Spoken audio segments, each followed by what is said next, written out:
Hello,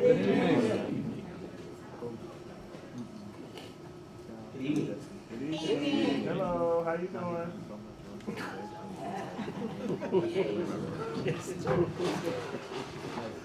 Good evening, everyone. I'm Lorenzo Robertson, the Executive Director of the Ujima Men's Collective, and welcome to our community conversation. It's sponsored by Our Fund, the Our Fund Foundation, and Community Foundation of Broadway. They're our funders, so let's give it up for them. Thank you so much for the funding for our program. And tonight's conversation is around, it's one of our community conversations around social justice, and tonight it's about, are Black men just prey, entanglements, or is love love?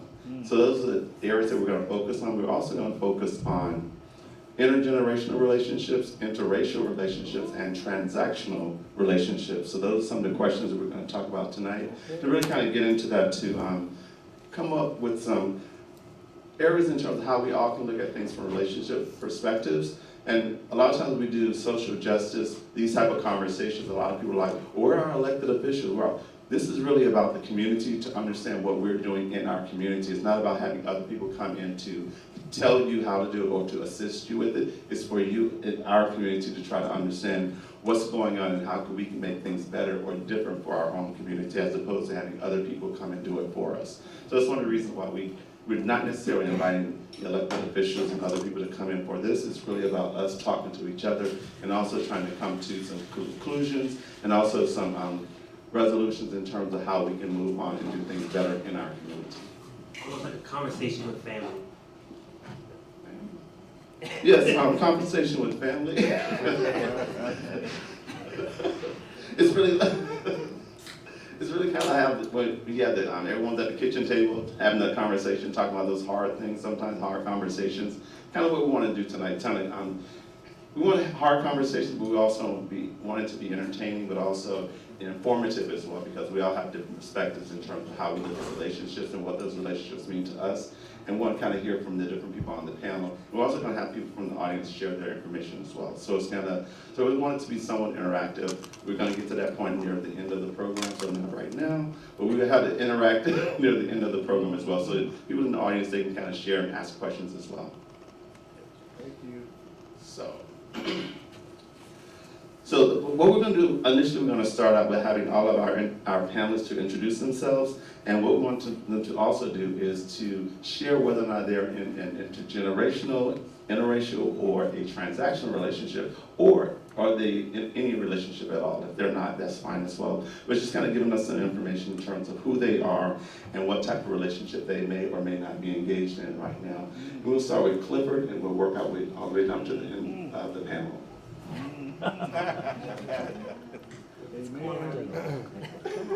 Good evening, my name is Clifton Fair. I am a licensed mental health counselor and an executive coach here, based out of Fort Lauderdale. I am in an intergenerational, interracial relationship. Yep, 2 boxes. It is not transactional. There's a partnership in this. I don't. Are you using me? No. He's not going to share about now, so. I say that just.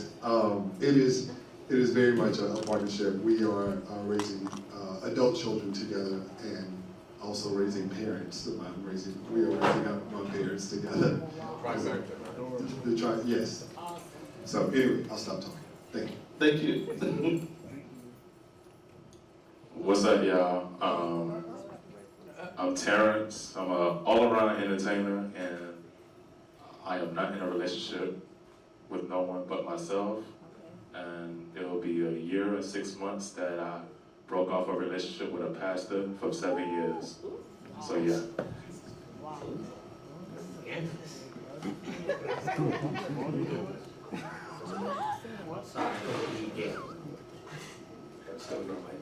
Hi everyone, Elijah Malley here. I grew up, raised and born in Fort Lauderdale, Florida. I'm a history and sociology student at the University of Maryland online right now. I am currently single.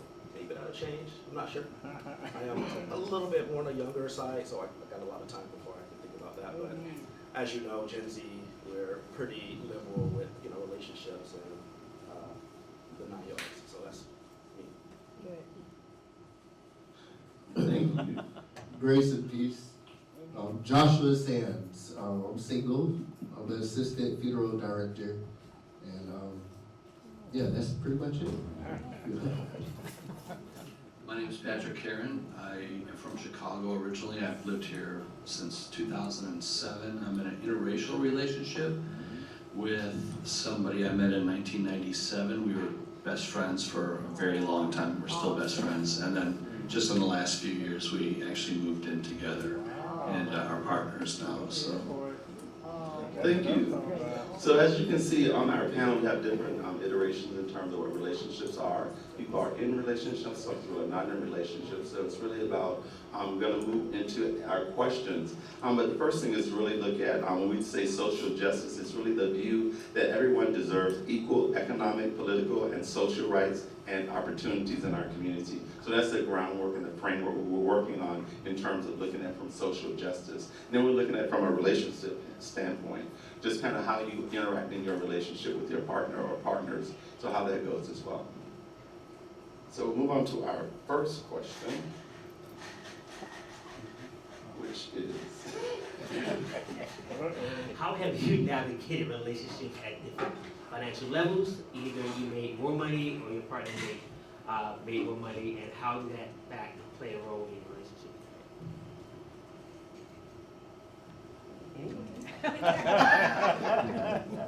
Those in a relationship. That would be, and those who've been in relationships before, I mean, that could have been a factor in your past relationships as well. And we'll start with Patrick, and then we'll work our way down. Okay. So in my current relationship, I am retired and my partner is working. We're roughly the same age.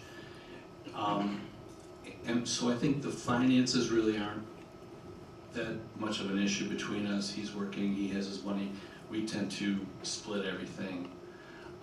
But I think in the past with people that I've dated who lived with me, I had more money, and I think that it can be a real benefit to a relationship. If it's not something that you're manipulating a person with, it could be a benefit, because very often, you know, you might have somebody that you're in a relationship with who maybe didn't finish school and they want to finish school, and if the one person's covering all the expenses, the housing and the food and everything, the other person can finish school, and as a team, you both benefit when that person gets their degree. So I always, you know, when I read your question, I thought, well, a lot of people might think that's a manipulative, negative point, but it could actually be a benefit to a relationship. Thank you, Patrick. In my last relationship, it was a partnership.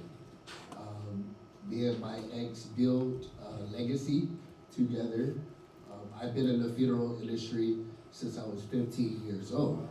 So basically, working, I always hustle. As far as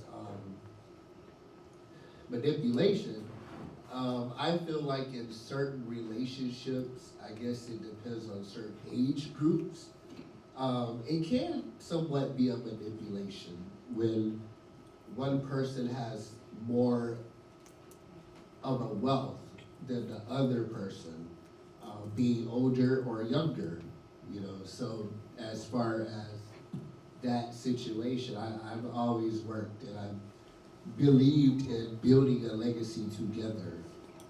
So. Okay. Well, I haven't really been in one since around 18 or 19, and I consider anything before, like, really you graduate college to be a play-play relationship.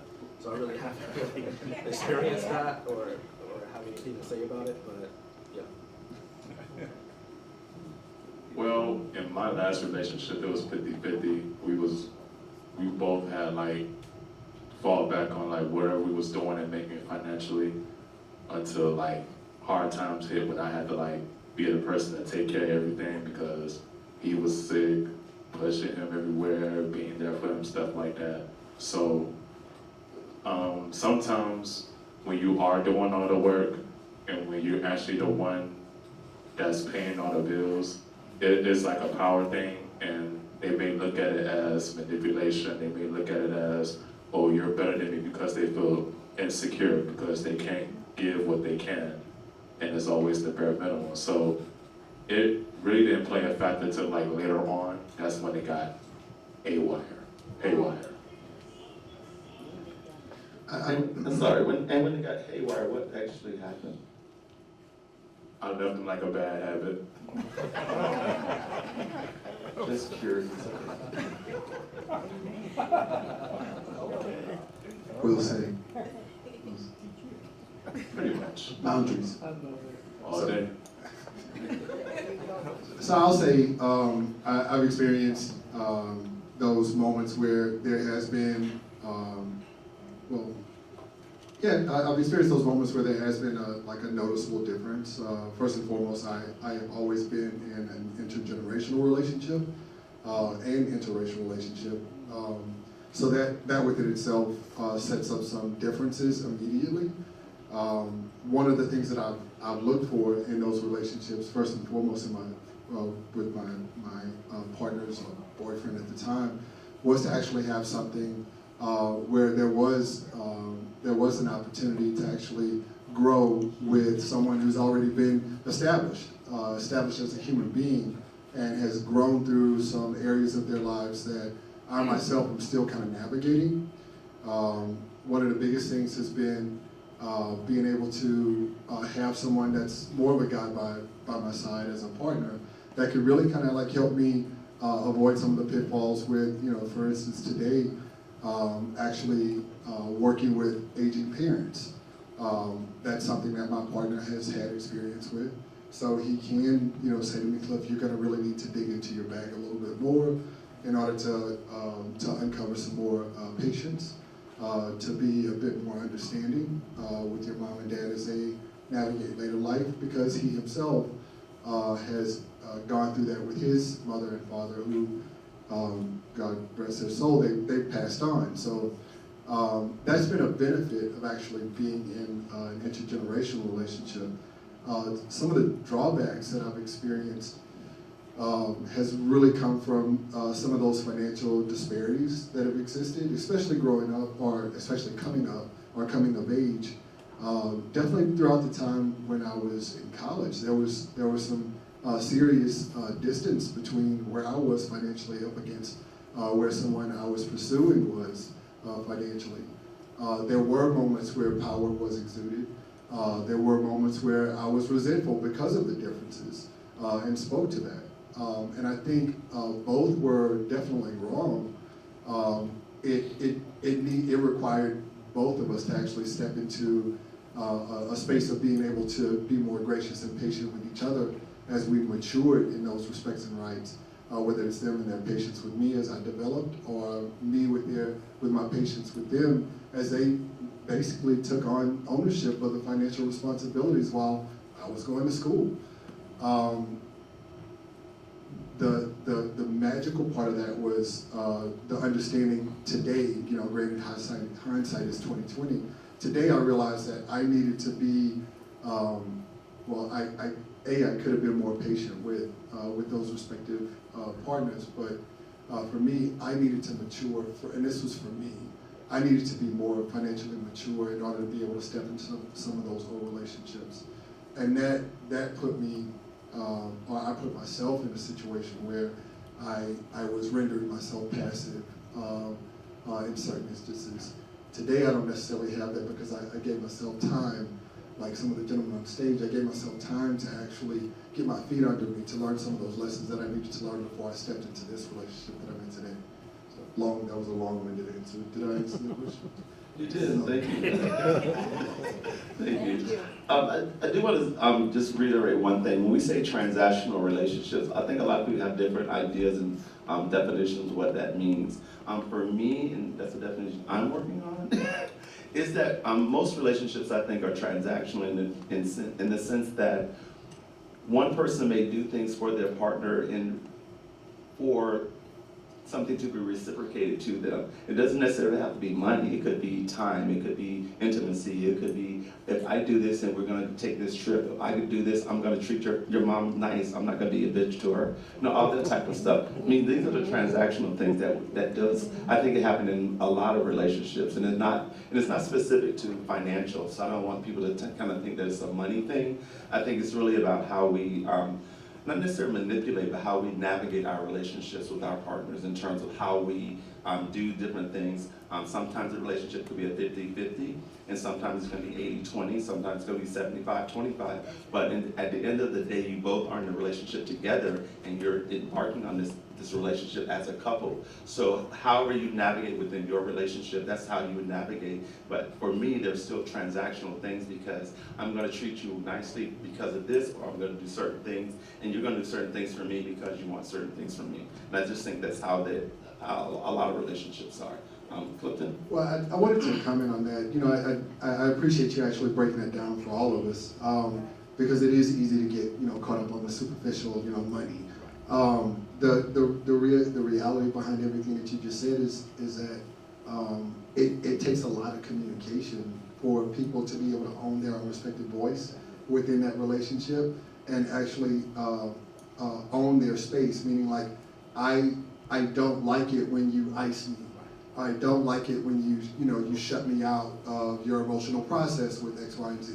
So, and that happens whenever we're not getting our way, whenever things aren't going right. So I appreciate you saying that, because that was like, those were some super toxic relationships. Now I'm thinking of, damn, I need to make some phone calls to a couple of people and let them know I see you.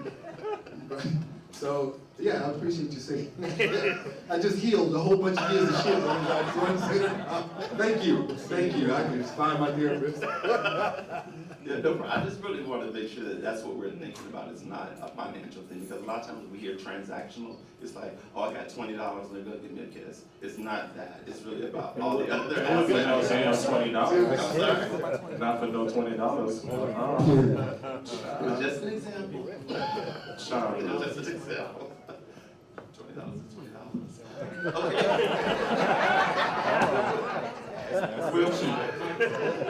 We'll move on to our next question. The next question is, have you entered into a relationship with someone who you knew or that you thought were with you because of your race or your ethnic identity? All right now. I would say not a relationship, but definitely like a romantic partner.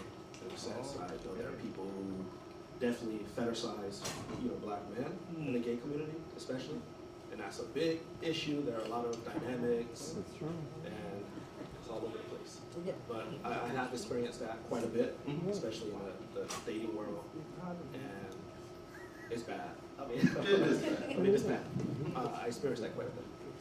I go through it like every other corner of this scene. That's why, like, ever since last year, I've been laying low, because, like, the disrespect is just, it's deplorable, it's damaging, and it's disgusting.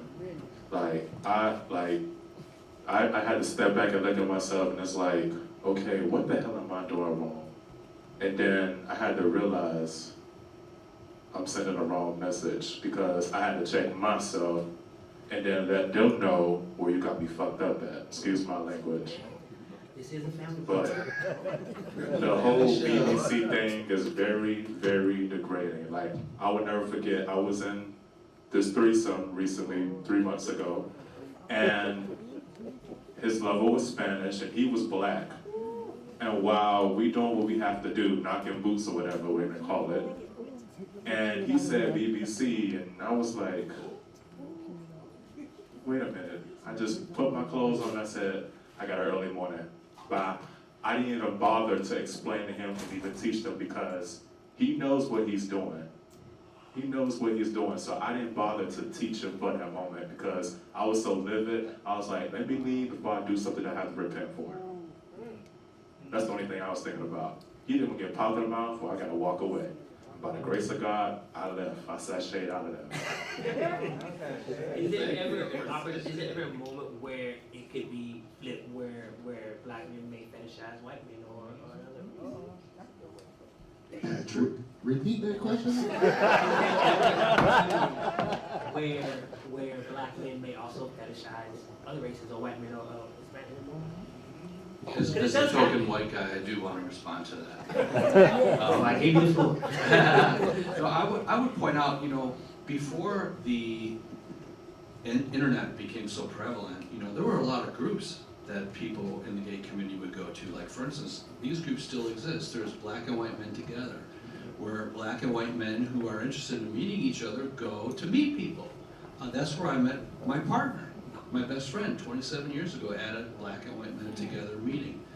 There's Asian and friends, there's silver daddies. I mean, so people have different likes, and if they don't know how to meet somebody of a certain group that they're kind of interested, these groups back then played a real role that we didn't have before the internet became prevalent. Well, are you doing the work first before you enter into an interracial relationship? Because I think with a lot of times you might, have interest in another person of another race, but are you doing that internal work to make sure that you're not, oppressing that person based on, internalized racism or anything like that? And I think these are really important questions, and people need to ask themselves these questions. Why am I attracted to this person? Is this a healthy attraction? Am I interested in getting to know this person? So, I think every person has to self-assess what's happening.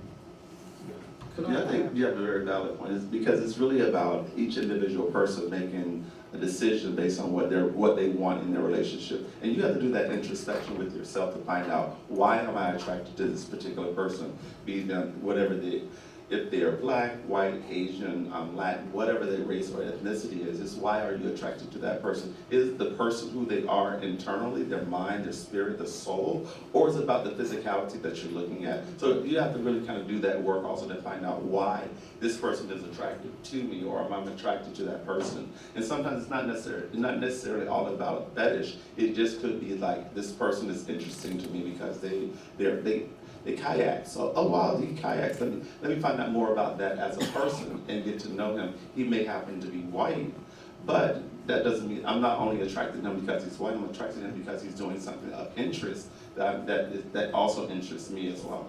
And then I can get to know him as a person, and then I can see all the other aspects of him. Then I may get to realize that he's a white guy, and I don't want to be with him. And kayak or not, interesting or not, he's not the person I want to be with. But again, we all have to do that work for ourselves to find out why we're interested in someone and why we want to be with that person. Elijah? That was going to add another dynamic to it as well. As someone who has no racial preference, so I like people of all different types. I think maybe that's just a young, progressive generation nowadays. And there's also a whole other part of it where there are people who think that if you're black and you pursue a white person, that's somehow anti-black too. Now, if it's, I only want It's people in the black community that's anti-black. yes, and that's a problem. That marinate. If you or somebody that date black people, white people, Asian people, and somebody thinks that you have to be just constrained to only dating one race, your own, then I think that's a problem too.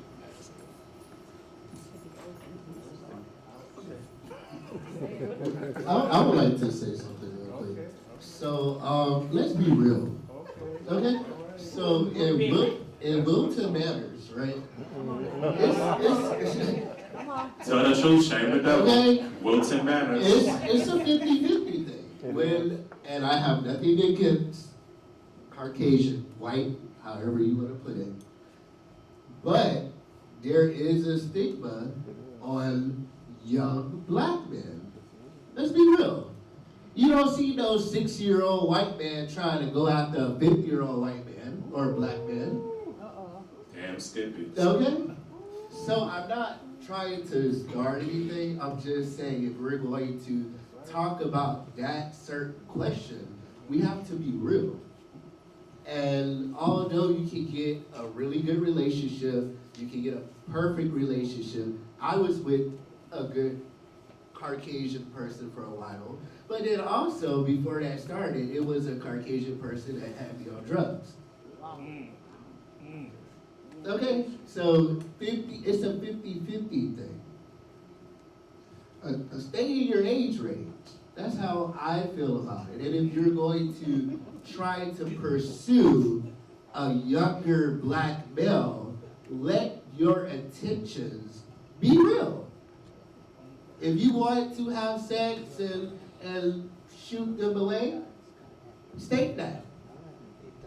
Don't say, oh, I like you, you're so handsome, you're so beautiful, and then, you know, a week later, when they're paranoid off the mess that you created, don't just leave them out there and then say, well, I want to love a black person. Make it make sense. You know, let's be real. Hear a lot of those stories in Woodson Matters too, so that's real what you just said. I feel like all of us, you know, definitely have had our own respective experience. And it's not to say that one is better or worse than the other. I really hate that you actually had that experience for yourself, Joshua. My heart definitely goes out to you. I feel like the interesting part about dating, whether it's, you know, black and white or black and black, white and white, whatever that is, like you can't stop yourself from being attracted to somebody. You know, and you don't necessarily know what you're getting into until you actually start the conversation, and then you still got a long way to go before you start actually uncovering who's who beyond the personas that we show up with. As a person who actually, you know, does date across the racial divide, I do find myself attracted to the men that I have in my life because of the fact that, honestly speaking, one of the first men who showed me love was a white man. My black father, like, he and I really didn't see eye to eye. He wasn't that guy, right? And that's not to disrespect him or talk about him. It's just what it is.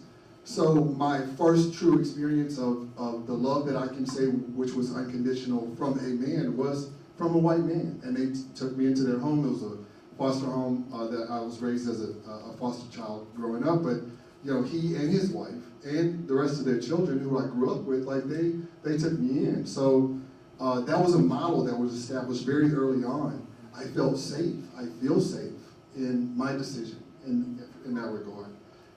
The experiences in Wilton Manors, based on my time when I first came down here in my mid-20s.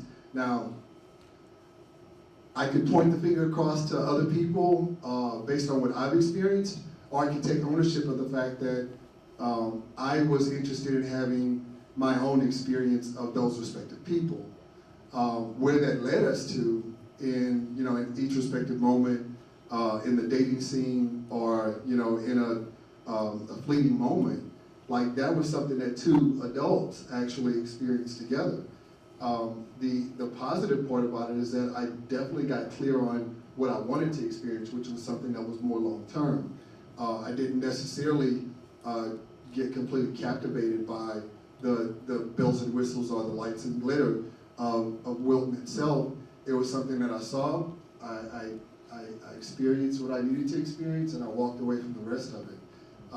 And I can't point the finger at anybody, you know, black, white, or any other color, as it relates to them doing something to me as a black man. I got an opportunity to actually make sound decisions based on what I did experience. Thank you for that. I too have to go after share also, because the first person I dated, my first partner, was a white guy.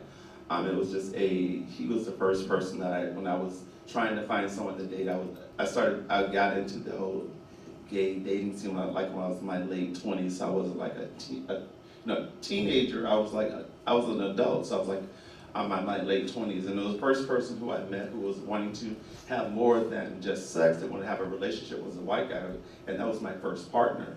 But in that experience, I did realize that I, as a person, did not want to be in a relationship with a white guy, only because for me, it became this whole experience that I was always the experience or the voice for all black people. And I was like, I don't want to live my life with my partner, and I'm always trying to explain to him why black people do this, why black people eat chickens, why black people, whatever, you know. But you were always the voice and trying to be the sounding board and the definition of what black is. And so for me, that's why did not want to have another white partner, but that was just my personal decision for me. So I understand it from both perspectives in terms of some people, they do want to have that dating across the board, dating across multiple races and ethnicities, and it's not an issue. I just can only speak from my own personal experience. I knew that that was not something I wanted to experience again in my dating life.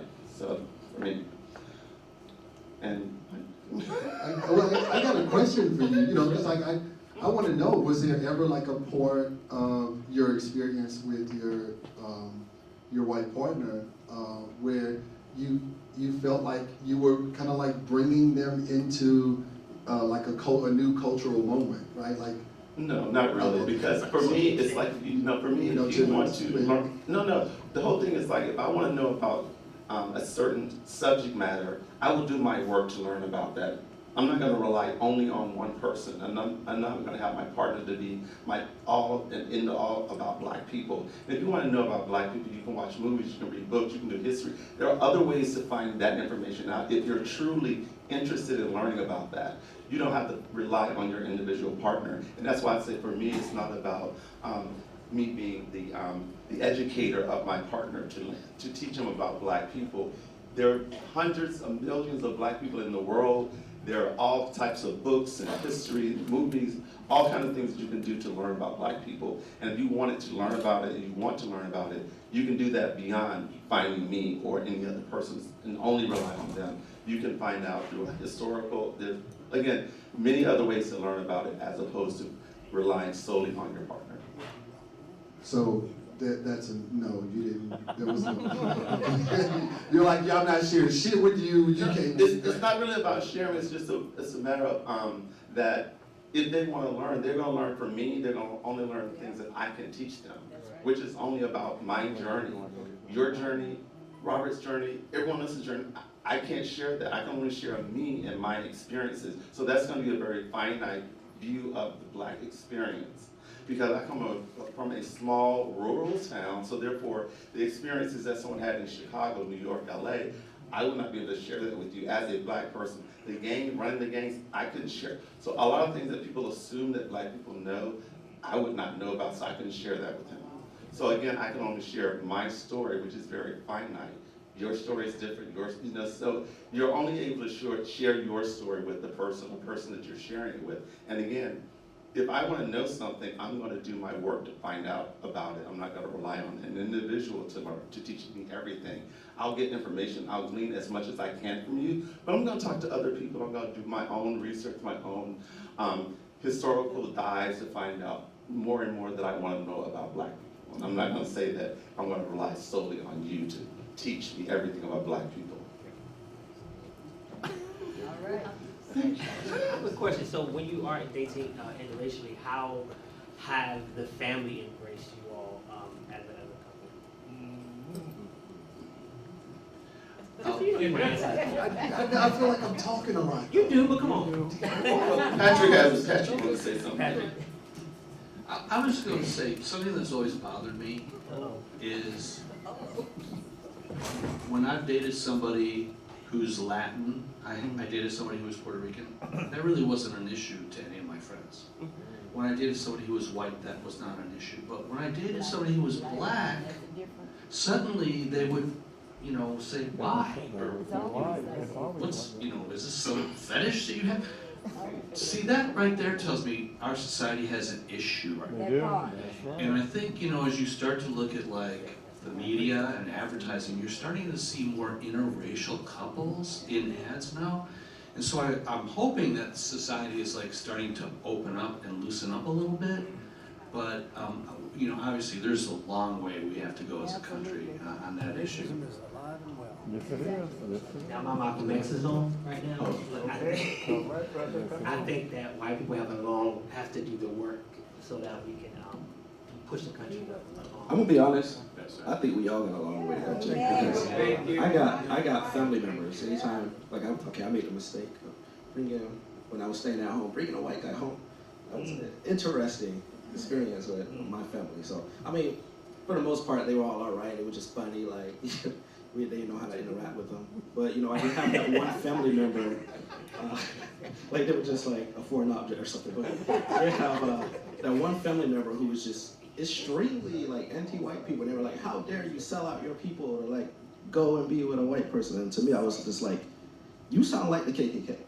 You sound like the argument they make against interracial relationships or of that matter." So I'm like, there's two sides to this, and everyone has a lot to learn as we like grow up in an interconnected world, and as the world becomes more global, we really do have an obligation to learn about all of the different cultures and kind of respect the cultures and respect people's relationships. There's a harm element to everything, and we got to be, and that just goes back to education, the type of household you grow up in, your parents. And if you grow up in a house where you're taught like, okay, well, you're only allowed, like a lot of white people are too, you're only allowed, you can't bring no black girl back here, or you can't bring no white person back to this household, and that just further divides the community. Well, I know when I had those experiences, I noticed, especially in the black LGBTQ communities in the scene, I noticed if I stroll up somewhere with a black guy, nobody turns a blind eye, nobody really notices you in the room. But as soon as if it's a Spanish guy, or it's Italian, or Caucasian, or everyone's like, "Oh, where'd he come from? Oh, is that your sugar daddy? Oh, this, oh, that." I'm like, why is it your fucking concern? I ain't fucking you. Why is it your concern? I'm with him. He's with me. I'm not with you. You not with nobody.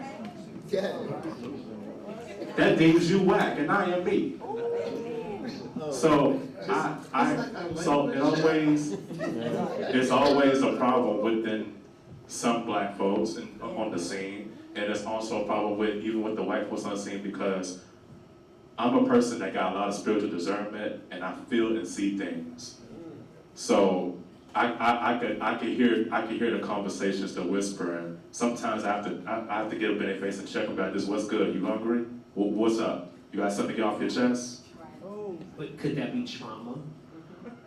It's not trauma. It's me being in protective mode. Like if I'm coming up in a space, minding my business, spending my money, or doing what I have to do with somebody who I'm doing at that moment, you don't get to disrespect me. You don't get the entitlement or the privilege to do that, because I'm not bothering you. I'm staying in my lane. You stay in yours, or you be a pedestrian. We'll use that one. I feel like it's trauma, honestly. Only because that is the stigma that is in the LGBT community. When you walk into a room, guys our age, when we walk into a room with the older guy, white guy, that is the stigma. Is that your sugar daddy? Is that, especially if they're like 60 plus. Come on now, let's be real. And wearing an Armani suit. Well, I'm just saying, that is trauma because it goes all the way back. And it's not even just a gay thing. Look, it goes into the straight world. It's not just LGBTQ, whatever. Whatever. No, Add all the letters, but okay? at the end of the day, is a general statement, black and white. That's right. We have to do the work. Right. This is Black History Month, and so therefore I don't have to educate a Caucasian on the history that we're going through. Right. It's every day. That's right. Yeah, and That's right. I think a part of it also is that we, especially as black people, we do suffer from post-traumatic slave syndrome. So we still have a lot of stuff that is remnants from slavery that we are still operating on today, even in 2024, and we're still operating on those things because trauma is a part of that. Also, we in our black community, we continuously act as though we don't need mental health counseling. And that's something that we definitely need in our community. And we don't, and we shy away from it because so many people have gone through so many traumatic things in their lives growing up in different environments, different families and everything. Finding out that your uncle is really your father, finding out your cousin is really your sister, all these types of things we find out. And we don't talk about it. We've never done the work to find out how this actually impacted me when I found out that my sister's really she's not really my sister, she's my mom. all those types of things. So we have to kind of really do the work in our community, and that becomes the other part of it. We can't heal the world until we start healing ourselves.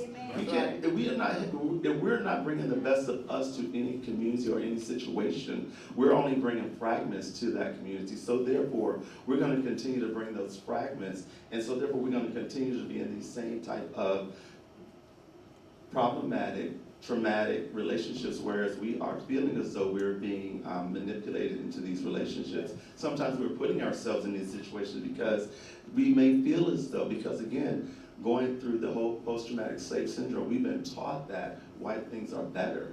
You know, there's so many studies that show that, you know, black kids feel as though you show a little white doll and a little black doll, which is the bad one, the black doll. These things are real that we, in our community, we continuously perpetuate. So these are the things that we need to address. These are the things that we need to talk about. These are the things that we need to try to eradicate in our community, because until we start to do that, we're going to continue to have the same type of problems that we're having now. We're going to continue to have these same type of issues. So therefore, we want to get to a point where you have a white partner, black partner, whatever. It doesn't matter. Oh, hi, John. It's nice to meet you. That's all it is. It's not a situation where I'm looking at you with a side eye because you have a white partner. It doesn't matter. It's just you're dating a person that you like. They like you. You are entering into a relationship with someone else, and it should not matter. But we continuously need to do the work in our community first to try to heal some of the ills that we have in our community. And until we do that, we're going to continue to have the same type of issues. You know, decade after decade after decade, we're going to have the same problems. We can look at HIV as an example. We, in the black community, HIV is still impacting our communities much more than other communities. The white MSM community, they've impacted this, and their rates have gone down. Other communities, same thing. We, as black people, we're still having the same issues with HIV, and we're still having higher rates of HIV in our community. So we have to start to do the work. Like, what can we do to actually have some impact on these things and make our community better for us? And then we can kind of go out and try to heal the rest of the world. But that's just my opinion. Come on. So, Go ahead, Oprah. all right, good. Okay, well, you know, one of the things that we really want to talk about is, we want you to share a time when you were in a relationship and, you know, you were in the relationship for financial or, you know, financial gain, or just you wanted to be in a relationship with someone. And how did that make you feel about yourself? And how did it make you feel about the person that you were involved with? Because I know sometimes you may have entered into a relationship and you knew, he got a job, he got this, he got that. I'm a student, I don't work, whatever that situation is, and you're entering into it knowing that this is why you're entering into the relationship. But after the relationship was over and you may have grown, you may have gained, you may have grown as a person, you realize that that wasn't the type of relationship you wanted to be in. But how did it make you feel after you've gone through it and now you know that you wanted something better? Well, I can answer that.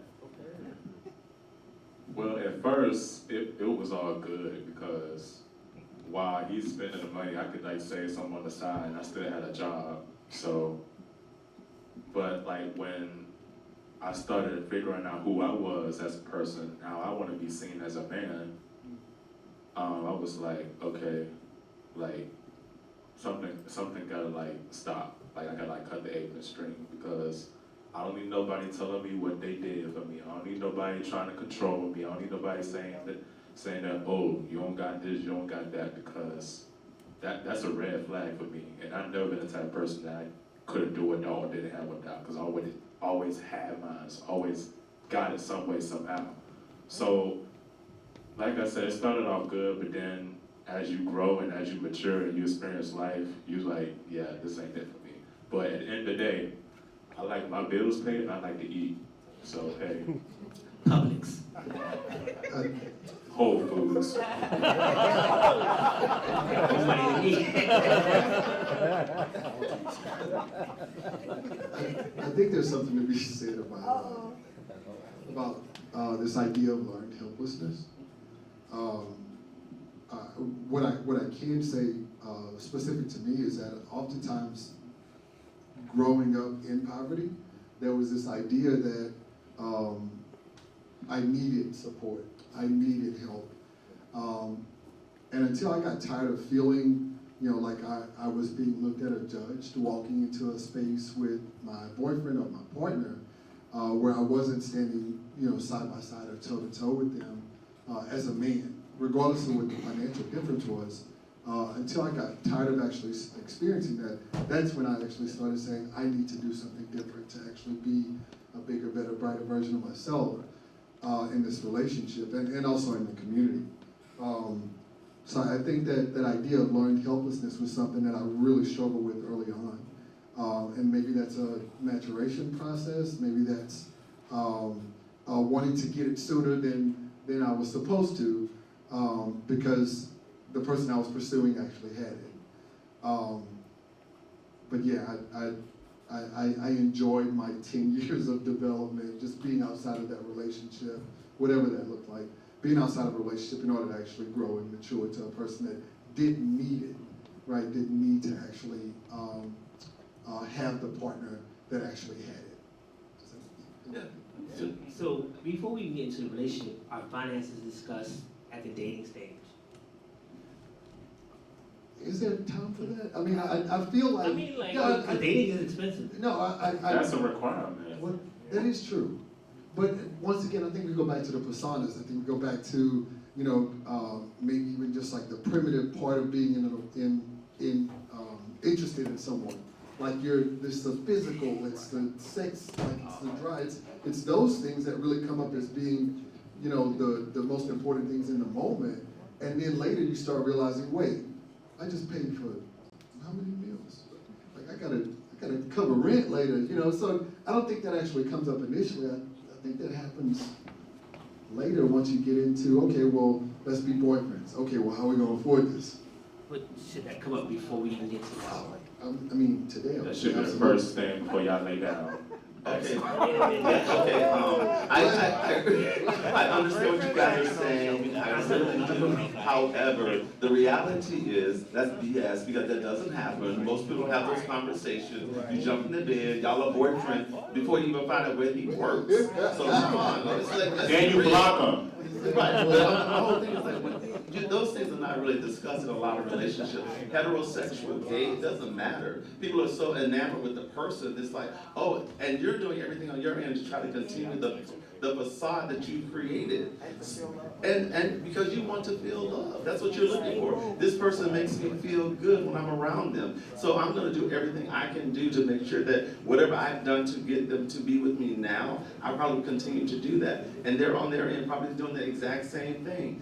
And then later on, we get to the point of like, oh, well, I need to do this in terms, I need to pay this. That's when you start to find out what your financial situations are. But most people do not go into those conversations in the beginning of relationships like, oh, I work here, I have a 401k. No, I don't think that happens. What's wrong thinking ahead, though? What's wrong thinking ahead? Oh, there's nothing wrong with it. I'm just saying in reality, it does not happen. I'm not saying in an ideal world, when I meet you, oh, you're cute. Oh, I'm attractive. Oh, let's get together. Okay, let's have this conversation. Where do you work? What's your financial situation? Do you have your retirement set up, your 401k?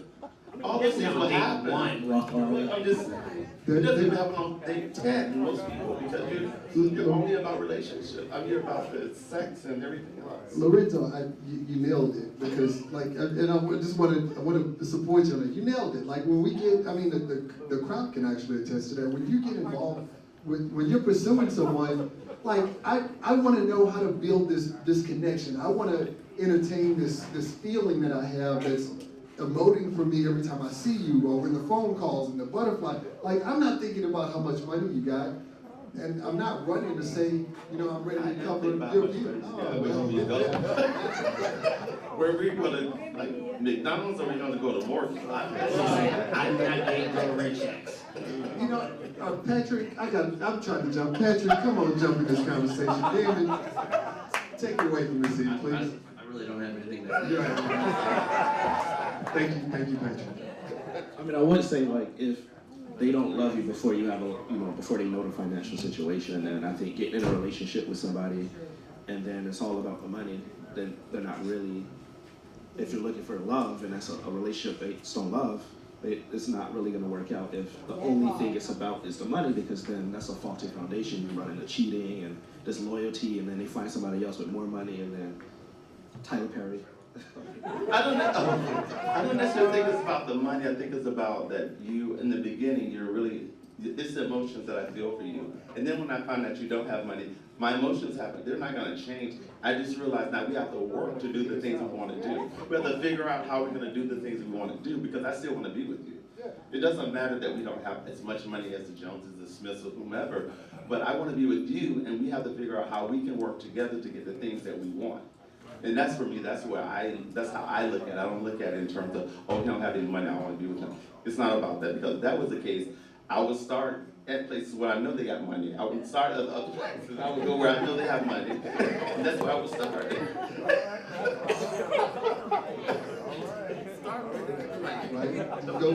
Start with the end in mind. So Wellington.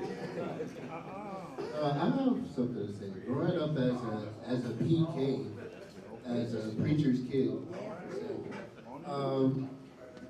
I didn't really club like that. So my dating world was basically the church. As my brother stated earlier, I dated preachers as well. You know, so in the Church of God in Christ.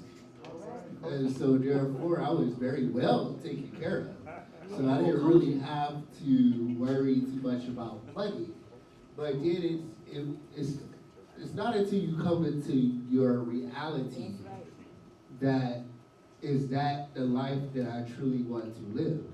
I'll be 32 in May, and I've been working in the funeral industry since I was 15. You know, so therefore it's like, why should I rely on your money when I can build wealth and a legacy of my own? But you have to be in the right mindset with a willing heart. And so that's all I have to say on that.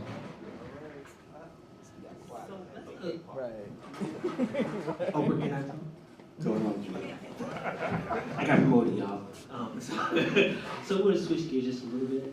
So how do you feel the LGBTQIA plus community addresses issues of impropriety? Impropriety, thank you. It's okay. In our community, impropriety means offensiveness, rudeness, disrespect, inappropriate touching, and objectification. You want me to say it again? Cause Read that again. okay. Sometimes I stutter. How do you feel the LGBTQIA plus community addresses issues of impropriety in our community? Impropriety means offensiveness, rudeness, disrespect, inappropriate touching, and objectification. I'll say, I want to speak more from like my experience in politics, because I think that's another aspect in the professional world. When you're a gay person, I know, but I've been around. And I think we don't handle it well in the community, especially with the younger LGBTQ plus community, and how we're in many cases exploited, disrespected. People think they could disrespect us, or that they're entitled to us.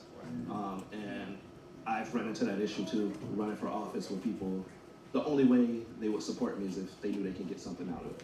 And me pushing back on that was seen as like, how dare you, and that's really messed up. And so, I mean, I see some people talking out, and they know what I'm talking about. So we don't really handle it well as a community. We kind of brush it off, or like turn our heads to it, or if somebody does something that's inappropriate or that people know is inappropriate, we just kind of, if that's our friend or our homeboy, oh, they didn't really hear it, or you'll still see them hanging around that person or cool with that person, knowing, they're really predatory. And the way they treat the younger people, and people see it in a lot of these spaces, and they allow it, and then we just create environments where young people are being taken advantage of, or that there are legit predators in these spaces. So as a community, we got a long way to go to fix that. I mean, you got a lot. I mean, there's a lot of predators walking around. I mean, not just in Wilton Manors, not just in the gay community. Let's be real. But in this community, when we have a dating world where people are courting young people, even in professional spaces, that could be a problem. Yeah, and I think the one thing you're right, we as a community, we don't address it. We don't call it out. We don't say anything about it. We don't let the younger person know, I see what's happening. we're here to protect you. We're not gonna allow this to continue to happen. But we don't do that, and that kind of perpetuates the same predatory behavior, because if I can do this to a younger person and you all see it and no one says anything, I'm gonna continue to do it. I'm not gonna stop, because I realize that there's no boundaries to what I can do. I have no reason to stop doing what I'm doing. I may know it's wrong as a person, but it's being allowed in our community, and we as a community don't address those types of things. And sometimes this could be racial, it could be young, it just happens in our community a lot. I mean, maybe some of you have heard about Ed Budd, all that type of stuff. It didn't just happen there.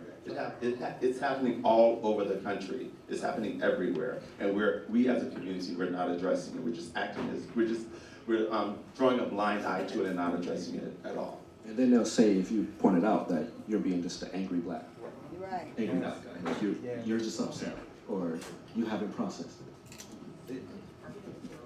If you don't mind, I really agree with the sentiments that it is a community-wide issue.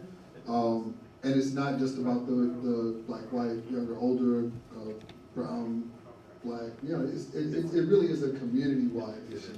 One of the things that I've realized is that I'm responsible to teach people how to treat me. But if I don't have that voice,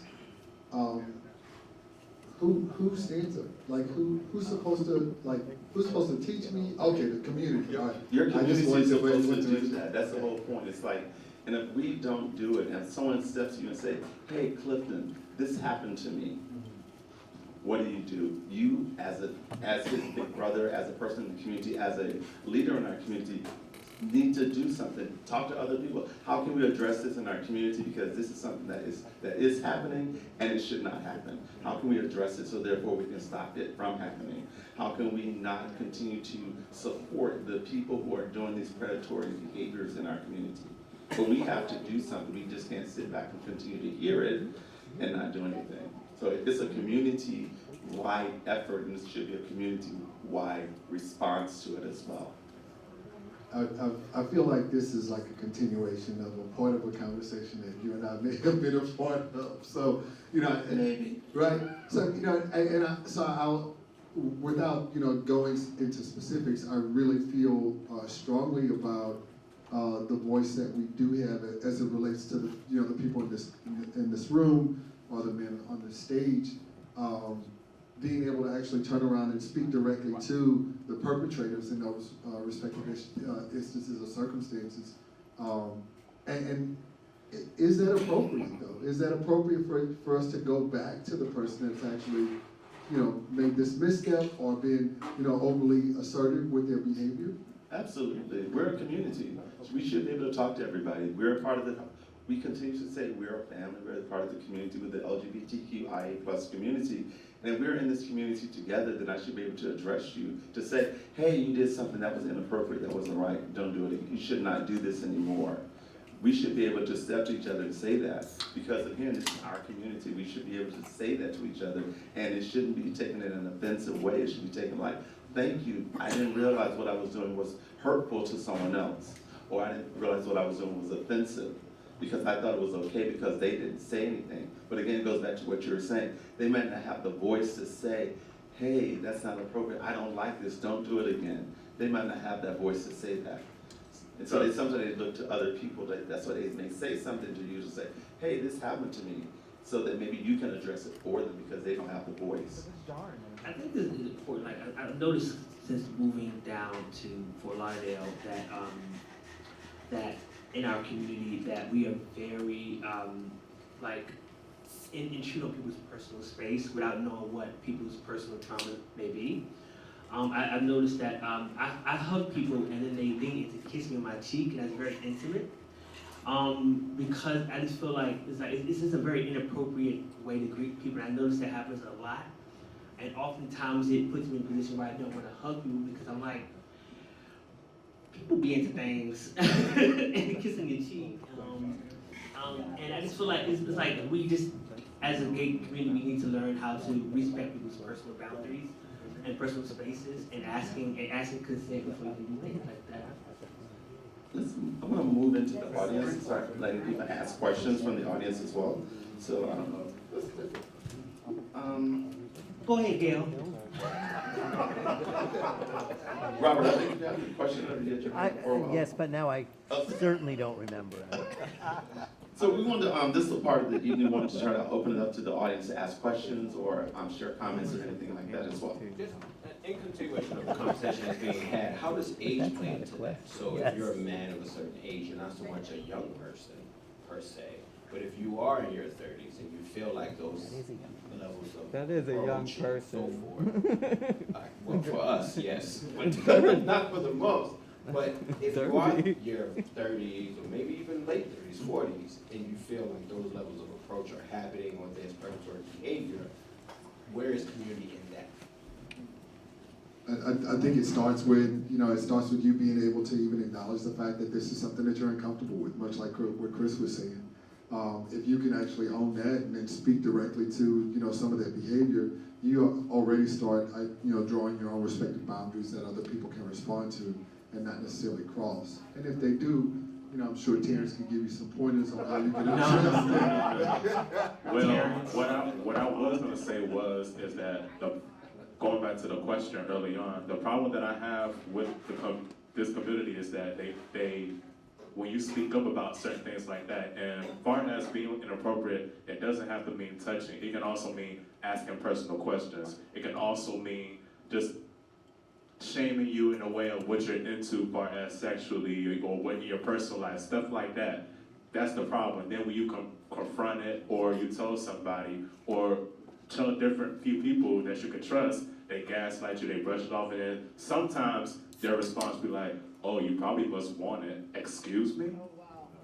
You probably enjoyed it. You keep talking about it, like stuff like that. Yeah, the reason I'm talking about it because it angered me, it upset me, it bothered me. That's why I talk about it. That's why people say something about it, and we have to not disregard what the person is saying. We have to respect that. If I'm telling you this, it is impacting me in a certain way, and I'm telling you because I'm thinking you are a person who is a like-minded person. If it offended, it bothered me, I'm telling you, so maybe it offends and bothers you too, and we together, maybe the two of us can talk about it, and maybe we can gather other people, and we can make a larger amount of noise about, hey, this person or these people are doing this to us, stop it.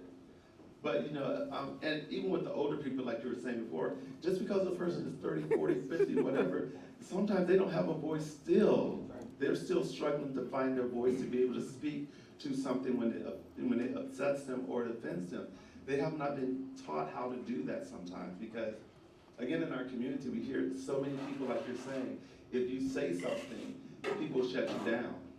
You say something that the community does not want to hear, then they can start to look at you like, oh, he always has something negative to say. And you become like the pariah in the community as opposed to you're the one trying to shine light on things that are happening that are inappropriate in our community. Yeah, because we have a lot of gatekeepers here, perpetrators. So yeah.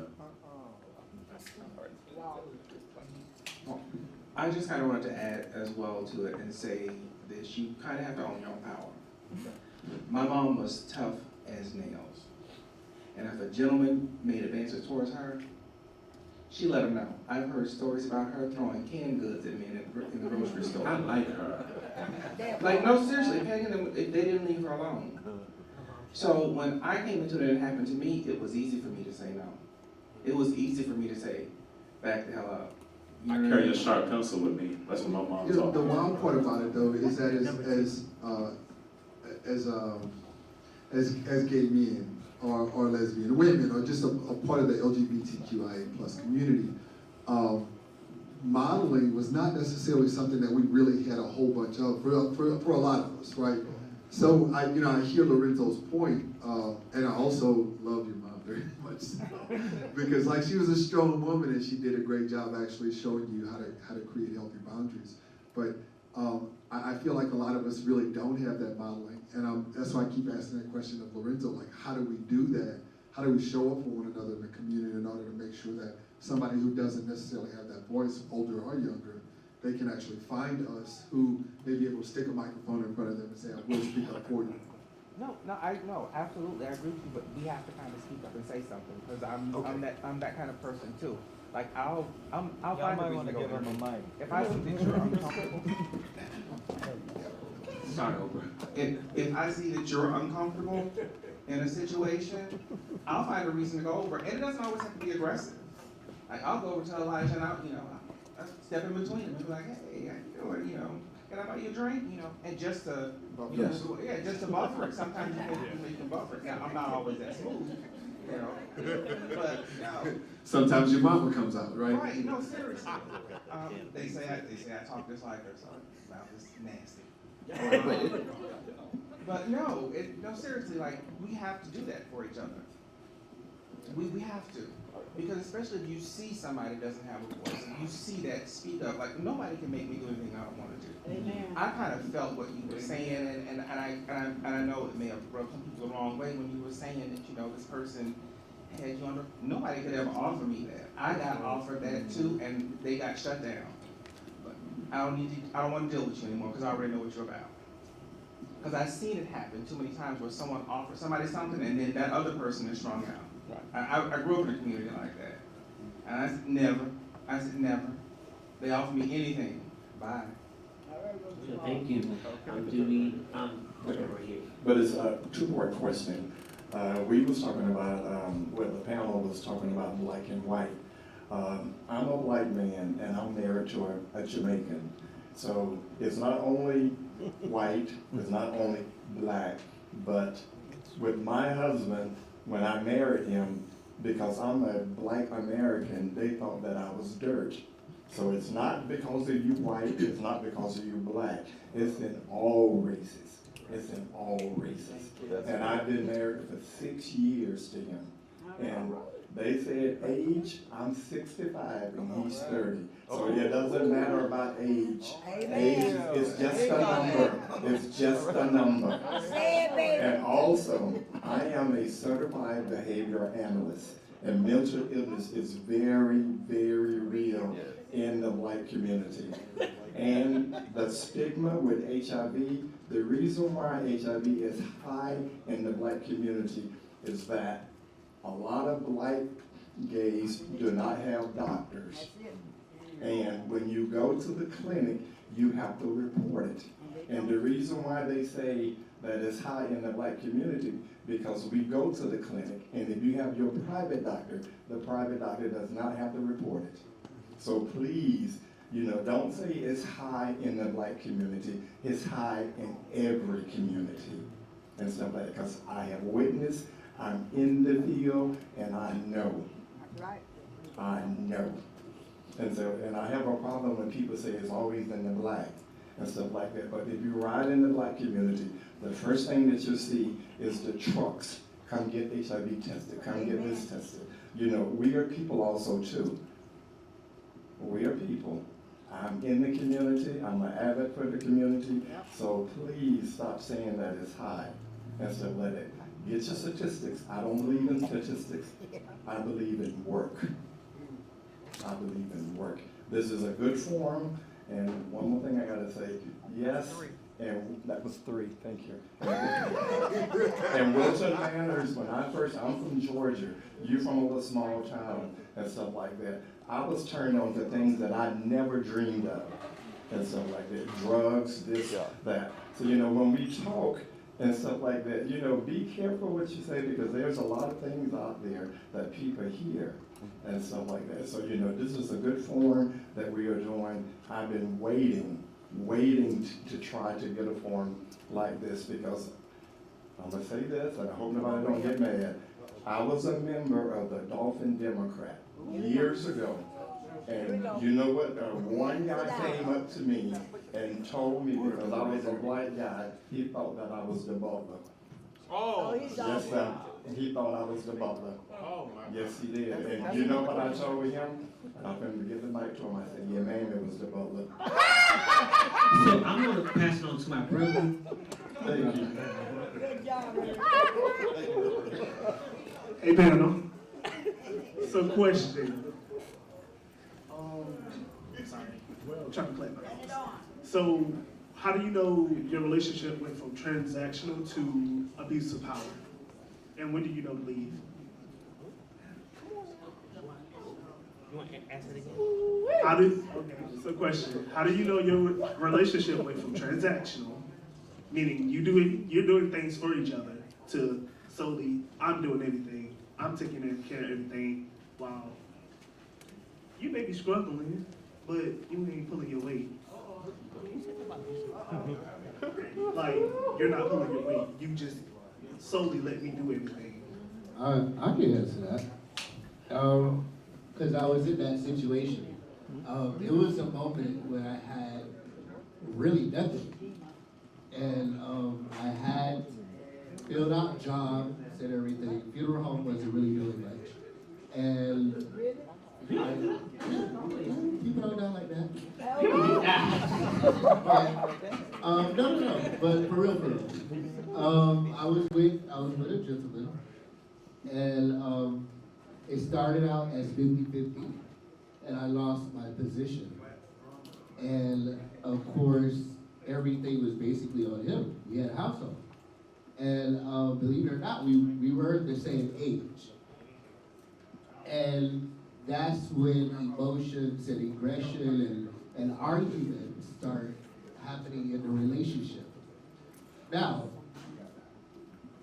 I can't tell you when it's time to separate, because at the end of the day, if you can work on something together, because at the end of the day, if you believe in that person and believe that you can grow a legacy, but you can't be stupid. You can't be slow. At the end of the day, if that person is not trying, if that person is not trying to push forward in life, then you have to move on for your mental state of mind. I hope that answers Could that be depression? Could that be depression? Could that be like the lack of motivation could be a symptom of unhealed mental illness? No.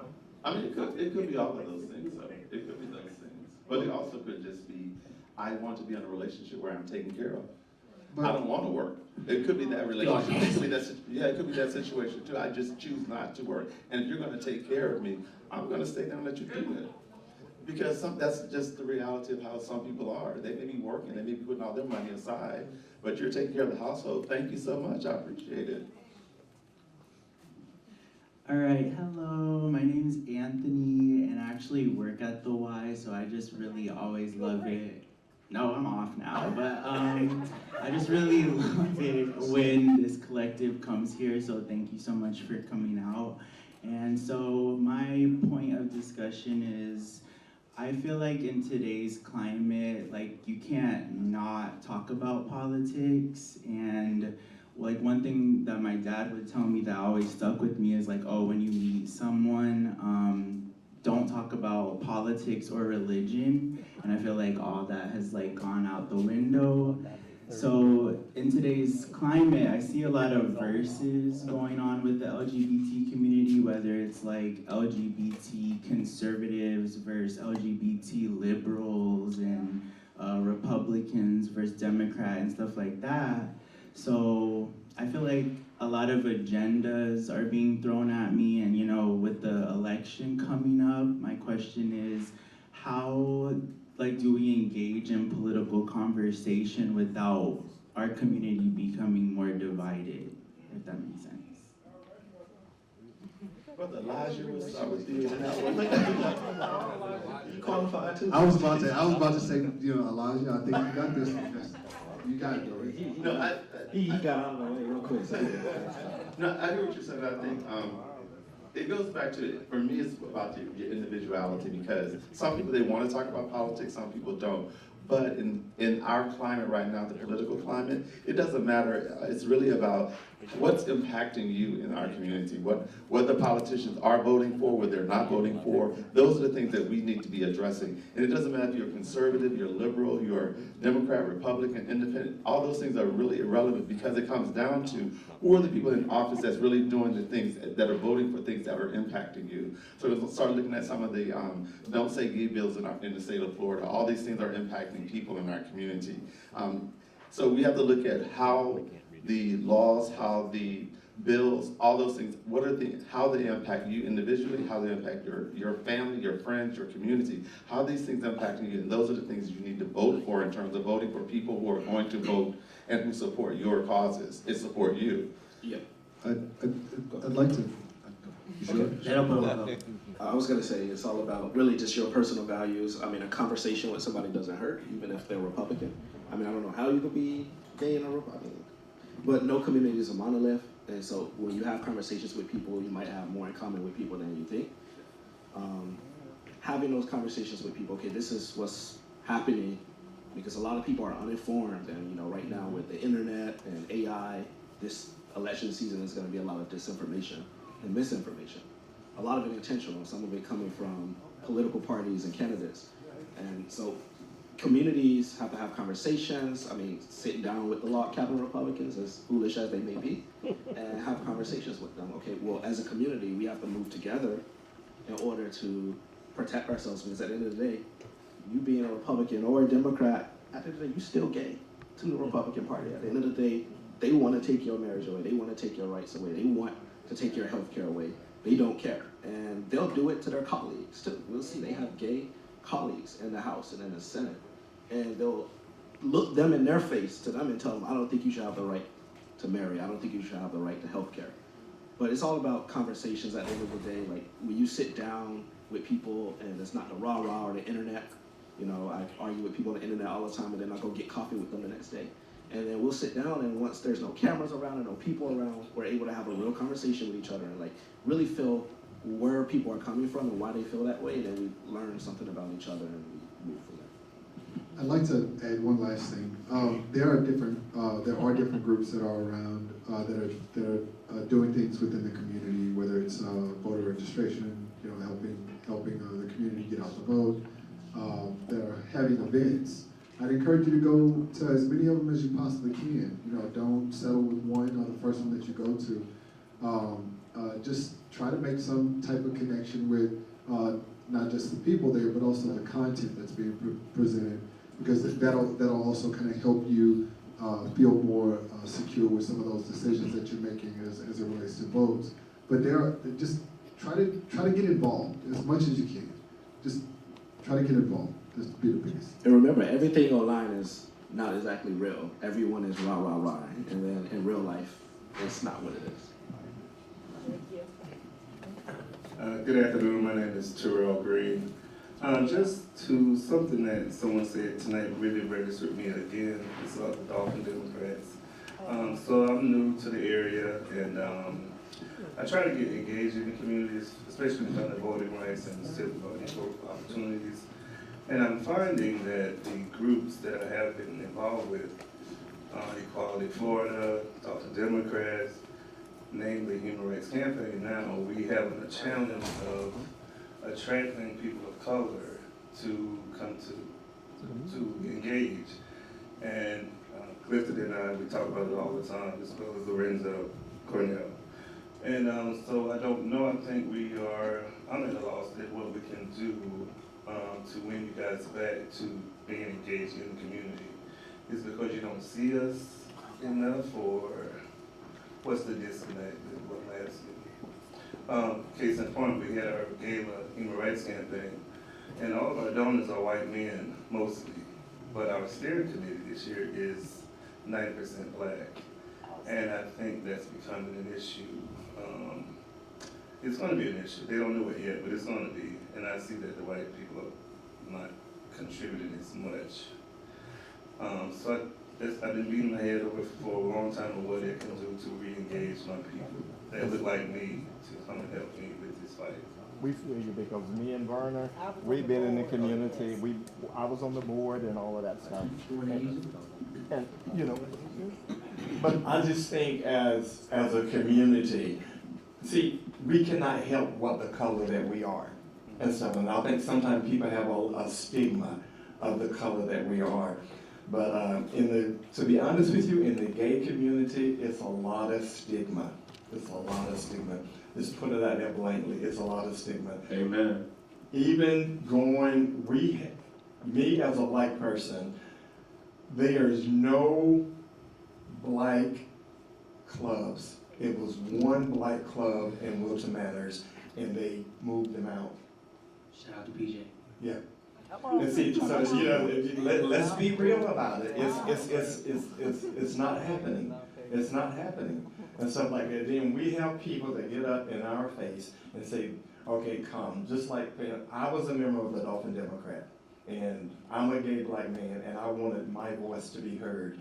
But when I went there, and when that man said that, what do you think that made me feel like? I would never join the Dolphin Democrat. No, come on. No, he said that I was a butler. Yeah. He's not there anymore. Yeah, but he's not there anymore. There. But it was. He was just one man. Yeah, he was just one man, Mitch. Yeah, Mitch, but one man. okay, but you know, but Making a fair but point. Fair it's point. a fair point, but I'm gonna leave it alone. But like, I'm willing to do whatever. I'm a pillar of the community. You know, I'm here. I'm black. I can't help it that I'm black, gay, or whatever. But I'm not gonna let that stop me. My voice is going to be the voice that someone else cannot hear, and stuff. So, representation is always good. Can I say quickly, Lorenzo? Thank you. Say what? If we have time. I just have one thing. I want to go back to the financial aspect of things. As a white male, and I've had lovers much older than me, much younger than me, more money than me, what we always did, it's more of a solution, is if you have, one person has this amount of money, the other person has a quarter of that, that's how you divide things. That's how you do expenses, or in the percentage. The other thing is, if I go out and spend $100 on dinner, and you buy me a cup of coffee or a drink, we're equal, period. It's not about the money. It's about you're caring about me, and you're showing how you care about me by doing something kind for me, whether you bought me a rose or whatever. But it really can be as simple as just, okay, I do have a lot more money than you, but I still want to take you on vacations, and you can still go, and we can have this fun together. Because it's not the actual dollar amounts, it's spending the time, developing the relationship together, and sharing. They have a whole different set of skills than I have. And it's part of my being in this relationship is helping them bring out their skills. We're not together. at least, are we together tonight? Are we together tonight? I was checking. No, I'm after this one. He's younger. Black don't. Purely Anyway, transaction. that, I just present that as a solution when you have that whole financial kind of thing. You know, because it isn't really the finances. I hate it. I can't tell you how many times I walked in, if I have somebody who's younger than me, and they always say, oh, here's your sugar daddy. It's like, I just look at him and say, he got way more money than I do. In other words, I'm saying, you asshole. Right? He has way more than I do. Totally agree with that. But back to with that part, when I was saying with the financial part, that it's a requirement to know what people are doing with their money, how much they're making. My personal experience, because of always gotta be the one that put out and put my best foot forward, because they either had less than or nothing. It's like kind of like a guard, like kind of like going through some type of trauma. So it's like I want to know before I get into whatever situationship or relationship we about to do, is that what do you got going on, as far as financial, spiritually, emotionally, sexually, the whole nine. So I just feel like before you do anything, regardless if it's friendship, friends with benefits, the whole nine, whatever it is, you should know what their foundation is like, because things change, people may change, abilities may change, and you just need to know what's up Front Street. I need to know before I jump. Can I quickly say, Lorenzo? Because I know that's me. Okay. Over there, all over the place. No, I'm just going to quickly say, just going back to what can we do, because you asked a really good question earlier, you know, to make sure our community can be part of these spaces. And I've told leadership of all the political orgs, and they do good work, but I've told them all, you got to get out of white ass woke matters. You got to go to a lot of them. You got to go to a lot of the links. You got to go. I love woke matters. I'll be there tonight if anyone's trying to buy me a drink. But go out west. Go into our communities. Every time someone's knocking doors, these white LGBT organizations, they're knocking into white neighborhoods, and then they complain about black turnout. Go knock on doors in Sistrunk. It ain't that scary. Go knock on doors in Go talk to people. They might be a little scared, but like you got to get out of the comfort zone. Because when you look at what happened in 2022, it was because we were in our comfort zone and we felt to get out of our comfort zone of what matters in East Broward. as a candidate, that was one of my issues too. I was out there, should have been out there. There you go. We all got to go out there, and that's important. We have to go out west and talk to everybody, and then they'll start feeling. I mean, don't have just a meeting at the Pride Center. Go have a meeting somewhere in Lauderhill. Go have a meeting in Plantation. Go talk. I totally agree. I think that's the biggest piece that the organization, like you mentioned, they're all saying, oh, what can we do to get more people? If you leave out of your comfort zone, leave out of your zip code, go to the other parts of the community and collaborate with the NAACP, collaborate with the fraternities and sororities, collaborate with the organizations that are doing work in Black communities, and Latin communities, and Asian communities. Then you'll be able to get these people to come into your fold. But if you continuously do the same work in the same community, in the same area, and you're expecting different results, you're not going to get it. You're going to continue to get the same thing. You have to do your work to move out of your area, to go into the communities, to bring people in. So, like Elijah said, have meetings in Lauderhill, have meetings in Hollywood, have them in Pompano, have them in the communities where you say that you want to get these people into your organization. Go to them and say, we're in your community, we want you to join us. Don't have your meeting at the Pride Center and say, come to our meeting and join us. No, you come to where the community is, and then you'll be able to get more people to participate if you're in their community. You know, And both. It's also to recognition. They gotta realize they're not gonna get the Black vote. Democrats have to realize they're not going to get the Black vote if they don't engage Black people. Go on other dates where you can just get it, just by saying you were a Democrat. Those days are long gone, especially with younger Black people. They don't care that you're a Democrat. If you're ignoring them, I just won't vote. I just won't go. Because you're just like the other guy. You're ignoring me just like the other guy. and the sad part about that is when you don't vote, you're voting for the other person. Whoever they are, you're voting for them because therefore that one vote is not going to cancel out the other vote on the other side. So therefore, you're doing yourself and your community a disservice every time you don't vote. And you have to also remember all the people who gave their lives, their blood, sweat, and tears for you to vote. You're going to say, I don't want to vote because I don't like this person. But that's crap. I get it, but I'm just saying that is bull, and you should not do that because you're standing on the people that, the very voices and the lives that people put their lives on the line for you to be able to vote. You're saying, I'm not going to vote because I don't like his politics. Regardless, however you vote, I don't care how you vote. Vote. At least exercise your right to vote. Agreed. Yeah. Vote for Joe Biden. We want to thank you all for coming out tonight. We want to have the last part to really try to get the audience involved as well so you can ask questions, share your points of view. You are the visuals. So thank you so much for coming out. I want to thank my esteemed panel for participating. Thank you guys. I really thank you for sharing, being vulnerable, and giving up your time in your interview tonight. Thank my co-host Christopher for being here with me tonight. And so again, thank you for coming out to share our community conversation. We also want to thank the Our Foundation and the Community Foundation of Broward for their support for this event as well. And we want to thank this beautiful space that we're in, the LA Lee Mizell Community Center YMCA here on Sistrunk. So therefore, Sistrunk is not a scary place. You can come down here. We're here now. So again, thank you for coming out. Sistrunk is not scary if you just know your business. And thank you for coming out. And our this will be on our YouTube page, on our YouTube channel. So therefore, if you are here now, please, we'll send it out. You can share it with other people. So if they weren't here, they can also watch it on our YouTube channel as well. Thank you so much. When we have our next one, bring a cousin or two.